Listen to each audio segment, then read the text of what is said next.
Vers 120, on aura mention d'Ignace d'Antioche qui va parler de la Vierge Marie comme étant vierge. Cela rejoint le symbole des apôtres. À la fin du IIe siècle, on aura aussi Saint Irénée qui va parler de Marie comme étant vierge, c'est beau. On aura aussi Origène qui déjà au début du IIIe siècle va commencer aussi à parler de Marie comme étant la mère de Jésus, qui n'a connu, ça il faut le savoir, qui n'a pas eu d'autres enfants, qui n'a eu qu'un seul enfant. De l'Assomption de la Vierge Marie va naître dans la pensée des pères de l'Église. Vous voyez, ça c'est important. Et tout à l'heure, je l'ai dit, les pères de l'Église sont les garants de la tradition. C'est-à-dire, ils ne peuvent pas nous mentir. C'est grâce aux pères de l'Église que nous avons reçu de manière intacte l'Évangile aujourd'hui. Parce que les pères de l'Église ont subi des persécutions, mais ils sont restés sereins jusqu'au bout. Et je pense que les pères de l'Église nous ont apporté beaucoup. Il faut féliciter ces pères de l'Église. Et donc, la croyance de l'Assomption de la Vierge Marie va naître justement dans la pensée des pères de l'Église, avec ceux que je viens de citer tout à l'heure, Ignace d'Antioche, Irénée de Lyon, Origène, avec Modeste de Jérusalem, avec Éphrem de Lysie, avec Saint Augustin, qui devant la chair de la Vierge Marie bénit le Seigneur et qui dit non, la chair de la Vierge Marie ne peut pas connaître ce qu'on appelle la corruption du tombeau. Et ça, c'est important. On se rend compte que dans la pensée des pères de l'Église naît la croyance de l'Assomption de la Vierge Marie. Mais attention, il faut que je sois précis ici parce que nous sommes dans une histoire qui est importante. On ne parle pas encore d'Assomption. Le thème Assomption n'est pas utilisé. Le thème généralement qui est utilisé, c'est le thème Dormitio, c'est-à-dire la dormition de la Vierge Marie. Alors, on veut se poser la question de savoir à partir de quand on a commencé à parler de la célébration de ces fêtes, tout ça, de la dormition de la Vierge Marie. À cela, nous atteignons la deuxième grande partie de notre exposé. Et dans cette deuxième grande partie, nous allons parler maintenant de la médiévale mariale, avec ce qu'on appelle l'élaboration de la dormition de la Vierge Marie qui aboutira à l'Assomption de la Vierge Marie. Chers amis auditeurs, nous voulons maintenant parler de la célébration des différentes fêtes dans l'époque médiévale. Je vous ai dit tout à l'heure que l'époque médiévale part de 476 après Jésus-Christ de Nazareth et prend fin en 1453 ou 1492 avec la découverte de l'Amérique par Christophe Colomb. Alors, les pères de l'Église nous ont influencés. Les pères de l'Église ont déjà en eux ce qu'on appelle la croyance de ce que la Vierge Marie, à la fin de sa vie, a été portée au ciel. Cette croyance naît déjà dans l'esprit des pères de l'Église. Et ça, c'est important. Et donc, comment est-ce que cette croyance va devenir faite? Comment est-ce qu'on va célébrer cette croyance? Cette croyance sera célébrée à partir du VIe siècle. Et ça, c'est important, il faut le savoir. À partir du 6e, 7e siècle, précisément en 602, il y aura un empereur byzantin qu'on appelle Maurice, qui va élaborer, lui, une célébration de fête en l'honneur de la Vierge Marie. Il va célébrer ce qu'on appelle la Dormitio, ou bien en grec la Koimisis de la Vierge Marie. Et qu'est-ce que cette fête-là célébrait? Évidemment, il faut le savoir.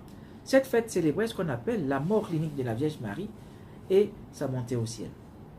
La mort et sa montée au ciel. Et donc, à ce niveau, influencé justement par les pères de l'Église, l'empereur Maurice va arrêter une date. Parce que généralement, les gens célèbrent les dates, mais ils ne savent pas ce qui s'est passé réellement. Il va arrêter la date du 15 août. Alors, pourquoi est-ce que, dans l'élaboration de l'Assomption de la Vierge Marie, on célèbre cet événement-là le 15 août? Le 15 août, pourquoi? Parce qu'il faut que je vous explique. Dans le calendrier liturgique de l'Empire d'Orient, il faut le savoir, la partie orientale de l'Empire romain, dans leur calendrier liturgique, il y avait commencement de cette année liturgique-là, avec le 1er septembre, qui mettait en évidence la naissance de la Vierge Marie, et le calendrier liturgique des Orientaux prenait fin le 15 août avec la célébration de la Dormitio de la Vierge Marie, ou bien de la Koimisis de la Vierge Marie. Ainsi donc, l'empereur Maurice a imposé cette fête-là le 15 août pour marquer la fin du calendrier liturgique de l'Empire romain. Vous comprenez ça? Donc la date a déjà une symbolique chez les orientaux. Vous marquez ce qu'on appelle la dormition de la Vierge Marie. L'empereur byzantin arrête la date du 15 août. 15 août où on célèbre la dormition de la Vierge Marie, ou bien en grec la koimisis. Et la dormition à cette époque-là signifiait la mort et la montée de la Vierge Marie au ciel. La mort et la montée de la Vierge Marie au ciel. Et donc ça, c'est le volet oriental de l'Empire romain. Parce que quand on parle de l'Empire romain, chers amis téléspectateurs de Kifa TV, il y a deux pôles. Il y a le pôle occidental qui a pour capitale Rome. Et il y a le pôle oriental qui a pour capitale Constantinople. Mais c'est un et un seul grand empire qu'on appelle l'Empire romain. Mais l'Empire romain est divisé en deux. Il y a le pôle oriental qui a pour capitale Constantinople et le pôle occidental qui a pour capitale Rome. Alors à ce niveau, on se dira, mais pourquoi est-ce qu'il y a cette séparation-là? Parce que vous vous rendez compte que le volet oriental n'avait pas eu de problème. En 476, le côté occidental de l'Empire romain qui a pour capitale Rome a eu un problème. C'est quel problème? C'est le problème de l'invasion des barbares. Les barbares viennent du nord, les Alains, les Ottomans, les Visigoths, les Ostrogoths, ils viennent du nord, et donc étant plus ou moins attirés par ce qu'on appelle la civilisation romaine, ils ont fait une invasion de l'Empire occidental, l'Empire romain, mais dans le côté occidental. Et du coup, l'Occident était en souffrance, tandis que l'Orient a développé ce qu'on appelle la célébration des fêtes. C'est la raison pour laquelle au 7e siècle, en 602, quand Maurice était en train de parler de l'élaboration de la fête, de la dormitio de la Vierge Marie ou bien de la fête de la koimisis, les Occidentaux, eux, étaient problématiques parce qu'il leur fallait défendre leur terre, leurs valeurs, en repoussant ce qu'on a appelé les barbares. Alors, il y eut un temps où il y a une sorte de paix précaire, c'est-à-dire au 9e siècle précisément, en début du 9e siècle précisément en 813, avec ce qu'on a appelé le concile de Mayence. Quand on dit le concile de Mayence, on se trouve là maintenant dans le volet occidental, c'est en Allemagne. Au concile de Mayence, on va porter la fête de la dormitio au volet occidental, mais il y aura un problème. Parce que les Occidentaux vont dire la dormitio de la Vierge Marie met en évidence ce qu'on appelle la mort et la montée de la Vierge Marie au ciel. Alors les Occidentaux qui sont plus académiques, qui sont plus austères dans la pensée théologique, vont dire non, il faut qu'on reprécise les thèmes. Parce que pour eux, occidentaux, le thème koimisis ou bien le thème dormitio était ambigu. Était ambigu parce que si on dit c'est la mort et la montée de la Vierge Marie au ciel, c'est comme si on divinisait la Vierge Marie. Alors donc là, ils se disaient non, il faut qu'on revoie l'expression. C'est la raison pour laquelle eux, ils ne seront pas d'accord avec l'expression koimisis ou bien dormitio. Alors, en Occident du moins, on va dans la pensée occidentale, il y aura changement de nom. Au concile de Mayence, que de garder le thème dormitio, on va utiliser un autre thème latin. Et ce thème latin-là qui apparaît, c'est le terme assumere. Assumere. Assumere qui veut dire en français emporter.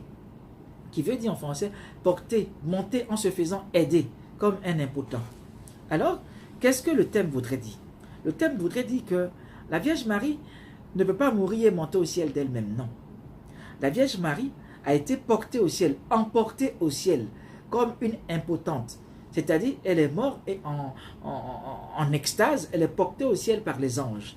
Pour vous mettre en évidence que la Vierge Marie ne peut pas monter comme Jésus-Christ à l'ascension. À l'ascension, c'est autre chose. À l'ascension, le Christ qui est mort et qui est Dieu, quand il est ressuscité, il peut monter au ciel seul. Pas de problème. Tandis que dans l'assomption de la Vierge Marie est morte. Elle est morte et son corps est porté au ciel par les anges, est emporté. Et du coup, on se rend compte que ce n'est pas la Vierge Marie elle-même qui fait le mouvement de monter, mais elle est montée au ciel pour l'honneur de Dieu et par les mérites de son divin Fils. Elle est portée au ciel par les anges. La différence est fondamentale. Parce qu'elle n'est pas Dieu, elle est portée au ciel. elle est emportée. Parce que le Christ est Dieu, il monte au ciel sans se faire aider. C'est ce qu'on appelle ascensio, c'est-à-dire la montée au ciel qui est une prérogative divine. Tandis que la Vierge Marie, assumérée, elle est emportée au ciel. Ça, c'est différent. Vous avez peut-être ce cas-là, bien souvent, nous le parlons de... Vous avez vu la parabole du riche et du pauvre Lazare qui était là. On dit quand Lazare est mort, son corps a été emporté. Voilà, c'est dans cette dynamique-là que le corps de la Vierge Marie a été emporté au ciel. Là, il ne faut pas confondre des choses. Tandis que Jésus-Christ, quand il meurt, il ressuscite, il monte au ciel dans toute sa prestance divine. C'est la raison pour laquelle il y a une erreur à ne pas faire. Généralement, les gens ont des tableaux de la Vierge Marie où seule elle monte au ciel, parlant de l'Assomption. C'est une erreur. Non. Dans le tableau de l'Assomption de la Vierge Marie, elle doit être dans une sorte d'extase, et autour d'elle, on doit voir des anges qui la portent au ciel. Sinon, c'est un tableau qui est faux. C'est un tableau qui divinise la Vierge Marie. Si on la voit seule en train de monter au ciel, les yeux bien ouverts et puis regarde, non, elle doit être en extase. L'extase, c'est-à-dire dans une sorte de contemplation et entourée des anges. Elle est morte, elle est portée au ciel. Ça, il faut le savoir. C'est carrément différent. Ainsi donc, mes frères et mes sœurs, vous vous rendez compte qu'avec le concile de Mayence, les choses sont précisées. On comprend aisément ce que c'est que l'Assomption de la Vierge Marie. L'Assomption de la Vierge Marie, c'est le fait que le corps de la Vierge Marie soit emporté au ciel par les anges, pour qu'elle puisse recevoir de Dieu, évidemment, par les mérites de son divin Fils, recevoir ce qu'on appelle la gloire céleste. Ça, c'est autre chose. Alors, il faut le savoir. Alors, mes frères et mes sœurs, avec ce concile de Mayence, nous terminons le deuxième volet de notre seconde partie. Et nous atteignons maintenant la troisième partie. Vous voyez, on a d'abord dit avant tout, il faut le savoir, que l'Assomption est née dans ce qu'on appelle la croyance populaire des pères de l'Église, plus ou moins influencée par le livre du disciple de Saint Jean l'Évangéliste qu'on a appelé l'Essio. Mais l'Église catholique s'appesantit non sur les apocryphes, mais sur les témoignages des pères de l'Église. Et les pères de l'Église, nous les avons cités ici. Vous parlez de l'Assomption de la Vierge Marie, vous parlez de l'incorruptibilité de la Vierge Marie. Nous avons parlé de Saint Augustin, Saint Modeste de Jérusalem, Saint Éphrem de Nisibe. Vous vous souvenez, on a parlé d'eux tout à l'heure. Et donc c'est eux qui mettent en évidence l'incorruptibilité du corps de la Vierge Marie à la fin de sa vie. Et son tombeau qui a été trouvé vide. D'où l'emportement du corps de la Vierge Marie au ciel, ce qui a donné l'expression Assomption au IXe siècle. Ainsi donc, après avoir parlé de la croyance populaire, nous nous sommes appesantis au niveau du 7e siècle, précisément en 602. Si la célébration de la fête. Au départ, c'était une croyance. En 602, 7e siècle, donc, on parle de fête. Et vous vous rendez compte qu'au 7e siècle, quand on parle de fête, on ne parle pas encore d'Assomption. Le thème Assomption va apparaître au 9e siècle, précisément en 813, avec le concile de Mayence, où l'expression assumere va être utilisée. Et c'est l'expression assumere qui va donner en français le mot Assomption. C'est l'expression assumere qui va donner en français le thème Assomption. Et c'est partant de là que maintenant nous pouvons aboutir à ce qu'on appelle le dogme de l'Assomption. Alors c'est quoi le dogme? Mes frères, mes sœurs, dans la troisième partie de notre exposé, le dogme, il faut le savoir, c'est une expression qui apparaît au XVIe siècle. Et cette expression est utilisée dans le jargon religieux ou dans le jargon philosophique. Le dogme du latin dogma, du grec dogma aussi. Le dogme veut signifier dans la symbolique religieuse une vérité de foi, divinement révélée. Alors vous vous rendez compte que avant d'affirmer un dogme, l'Église est en réflexion.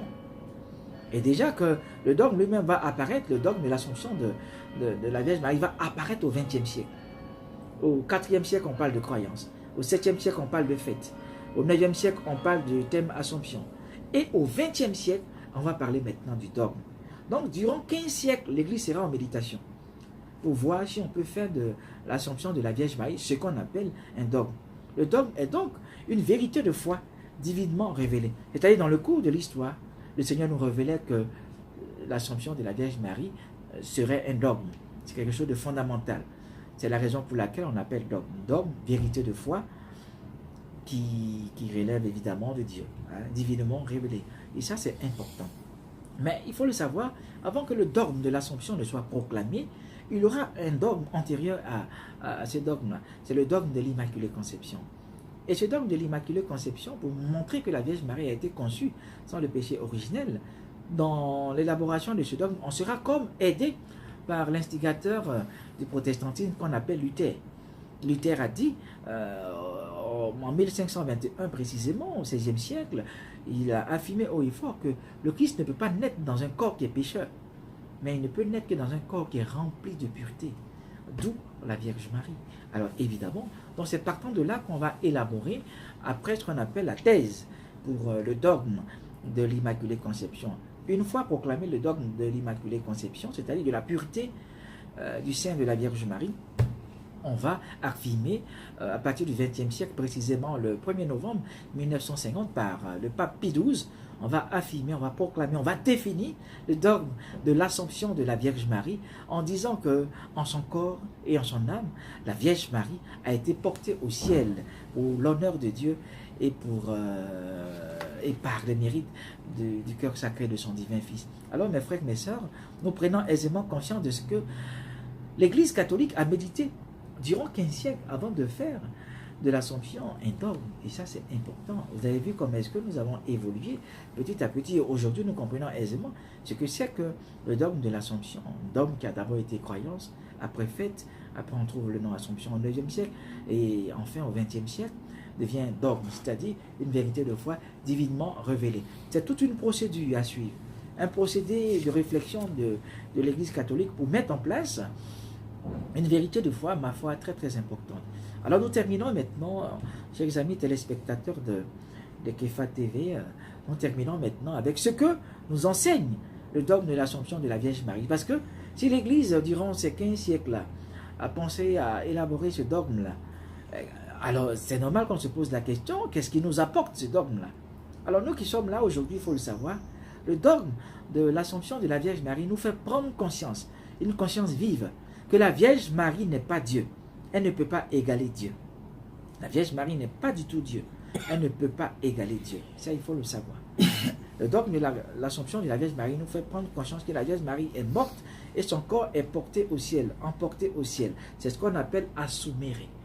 On se souvient, comme j'ai dit tout à l'heure, de la parabole de Lazare qui meurt. Le pauvre Lazare qui meurt devant la porte du riche et son corps est emporté au ciel. C'est dans le sens de l'Assomption. C'est le thème assumere. Son corps est emporté au ciel, à la différence de l'ascension où le Christ monte avec sa prérogative divine. Ça, c'est différent de la Vierge Marie. La Vierge Marie est du côté des humains. Le dogme de l'Assomption de la Vierge Marie veut nous rappeler quelque chose de fondamental. La Vierge Marie est Immaculée Conception. C'est-à-dire, ce corps pur, ce corps qui est né sans le péché originel, ne pouvait pas connaître ce qu'on appelle la corruption du tombeau. Non. C'est ce que nous révèle aussi l'Assomption de la Vierge Marie. Dans l'Assomption de la Vierge Marie, il nous a aussi révélé quelque chose de fondamental. La Vierge Marie est la mère du ressuscité. Parce que dans la mesure où la Vierge Marie, son corps est emporté au ciel, elle bénéficie d'une grâce exceptionnelle. Et la Vierge Marie devient la première des ressuscités. Et si la Vierge Marie est la première des ressuscités, elle a cette grâce émanant évidemment de la résurrection de son Fils. Et c'est grâce au cœur sacré de son Fils que la Vierge Marie bénéficie d'une telle grâce. Donc mes frères, mes sœurs, dans l'Assomption de la Vierge Marie, nous nous rendons à l'évidence que la Vierge Marie est réellement la mère du ressuscité, qui lui permet d'être la première des ressuscités. Et la Vierge Marie nous devance en ce sens. Parce que ce que la Vierge Marie a vécu dans l'Assomption, vous et moi, nous allons vivre cela lorsque nous allons mourir. Ça, c'est une anticipation de notre résurrection. C'est la chose la plus belle, vous voyez. Marie est comme la première des ressuscités. Ça, c'est important, mais elle est ressuscitée du côté des humains. Elle est du côté des humains, il ne faut pas l'oublier. Il ne faut pas du tout mélanger. Et l'Assomption de la Vierge Marie nous renseigne quelque chose de tellement beau. La Vierge Marie nous fait prendre conscience par son Assomption que notre corps humain a un sens. Et notre corps a de la valeur en Dieu. C'est la raison pour laquelle, en son corps et en son âme, comme le dit la bulle, le Munitifissimus Deus nous dit, par exemple, la Vierge Marie a été élevée en son corps et en son âme à la gloire céleste. Ça c'est important. Cela veut dire simplement que le corps humain a un sens. D'où l'importance de valoriser son corps. Parce que le corps est le temple de l'Esprit Saint. Et nous ne devons pas l'oublier. Mes frères et mes sœurs, que vous dites de plus, dans cet exposé marial, fort plaisant, dit simplement que l'Assomption de la Vierge Marie donne aux humains que nous sommes de prendre conscience que l'amour du Christ n'est pas fini. L'amour de Christ se donne pleinement à nous. Et dans l'Assomption de la Vierge Marie, nous voyons aisément, si vous voulez, la réalisation de cette parole du Seigneur à Jérémie, à son prophète Jérémie, Jérémie chapitre 31, verset 3, qui nous dit, et je cite, « Je t'ai aimé d'un amour éternel ». Dans l'Assomption de la Vierge Marie, on se rend compte que l'amour de Dieu pour nous est éternel. Dieu se donne à nous pleinement pour que nous puissions vivre nous aussi à la fin de notre existence ce que la Vierge Marie a vécu dans son Assomption. Donc nous voulons dire merci à la Vierge Marie, nous voulons dire merci à Dieu qui permet à la Vierge Marie, qui est de notre côté, du côté des humains, de bénéficier d'une telle grâce. Par l'Assomption de la Vierge Marie, vous et moi, nous avons un certain sens au niveau de Dieu, nous avons une certaine grâce, nous avons à comprendre aisément que la foi n'est pas un chemin obscur, mais un chemin qui est éclairé par Jésus-Christ de Nazareth. Dans l'Assomption de la Vierge Marie, vous et moi, à la fin de notre vie, nous avons une grâce, nous avons une chance, c'est de vivre ce que la Vierge Marie a vécu. Donc, dans l'Assomption de la Vierge Marie, le Seigneur tend sa main à tous les humains pour leur dire, tout est possible en faveur de celui qui croit. Voilà ce que j'avais à partager à tous les spectateurs de Kefa TV. Je salue tous les responsables de Kefa TV, puis je leur dis merci pour cette grâce de l'évangélisation qui passe par l'audiovisuel. Que Dieu vous bénisse. Merci et portez-vous bien.